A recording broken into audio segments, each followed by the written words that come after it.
Hunger affects almost 12% of US households. But we know in Maine the situation is even worse, and nearly 14% of Maine households are hungry or food insecure. And that's roughly 200,000 people. When we talk about hunger, we're not just talking about not getting enough food to eat. We're also talking about the inability to be able to get hold of the kind of good, nutrient-rich food that families need to be able to thrive.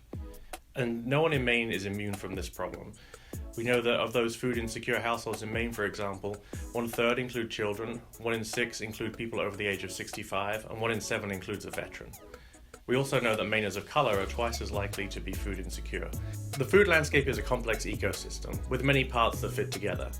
For example, Mainers have incomes that tend to be below the national average, and they also have expenses that are higher than the national average. And those are things like higher costs for housing, healthcare, and other services. And then that situation is just made worse when there are cuts to public assistance programs. Food insecurity has a big effect on families. It contributes to worse overall health and higher medical costs.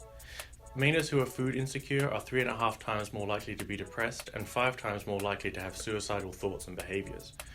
Children who are food insecure do less well in school and have worse educational outcomes. Hunger in Maine hurts our economy too. The poor health, lower productivity, and worse educational outcomes all add up to cost our economy $700 million every year. The food landscape in Maine is complex. The problems are complex, but we know that there are solutions that can help. We can start by supporting local food kit pantries and soup kitchens and food banks that help families to get food when they need it. We can also support public programs like SNAP and TANF that help families in need be able to afford groceries. We can make sure that Social Security is robust enough that seniors don't have to worry about food insecurity. And we can make sure that wages and incomes are high enough so that everyone can earn a living wage that allows them to thrive. In Maine, we support each other. That means reducing the number of families who are suffering from food insecurity and hunger.